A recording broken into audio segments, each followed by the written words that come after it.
আসসালামু আলাইকুম বন্ধুরা, আপনারা তো অনেক চাটনি খেয়েছেন। আমার মনে হয় না এরকম ধনেপাতার চাটনি আপনারা অন্য কোনো দিন খেয়েছেন। আপনারা যদি ধনেপাতার চাটনি দিয়ে ভাত খান, এক বাসন ভাত চেটেপুটে খেয়ে নিতে পারবেন, একদম গ্যারান্টি দিয়ে বলছি। তো প্রথমে দেখে নিন কী কী লাগছে। টমেটো, রসুন, বিট, তেঁতুল, হলুদের গুঁড়ো, আদা, লবণ, ধনেপাতা, পেঁয়াজকালি। আচ্ছা, পেঁয়াজকালিটা দেবো না।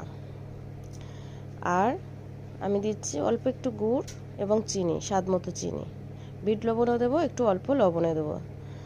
তা আর দেবো কাঁচা লঙ্কা। আপনারা ভালো করে দেখে নিন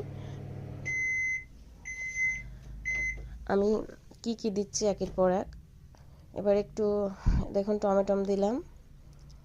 আচ্ছা, তারপর আদা দিলাম, তারপরে রসুন দিলাম, হলুদের গুঁড়ো দিলাম, বিট দিলাম, তেঁতুল দিলাম। তেঁতুলটা একটু ভিজিয়ে রেখেছিলাম, একটু ভিজিয়ে রাখবেন নরম হওয়ার জন্য। এটা তেঁতুলের জলটাই দিলাম, অল্প পরিমাণ মতো তো জল লাগবে, তো জলটা দিলাম, দিয়ে আমি পেস্ট করে নিলাম। নিয়ে একটা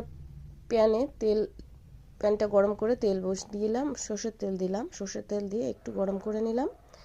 তারপরে এর সঙ্গে একটা মশলা দিলাম, 5 ফোড়ন নয়, এটা আলাদা একটা মশলা আমি তৈরি করেছি, সেই মশলাটা একটু দিলাম। আর এর সঙ্গে দেব একটুখানি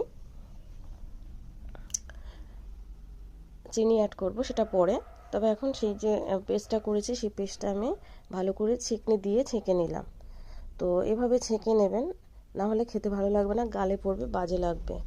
তো ছেঁকে নেওয়ার পরে আমি ওটা নাড়াচাড়া করতে থাকবো। আর এর সঙ্গে আমি একটু চিনি অ্যাড করব পরিমাণ মতো। আপনারা যে যেমন পরিমাণে ঝাল খেতে চান বা চিনি খেতে চান, সেটা সেই পরিমাণে দেবেন।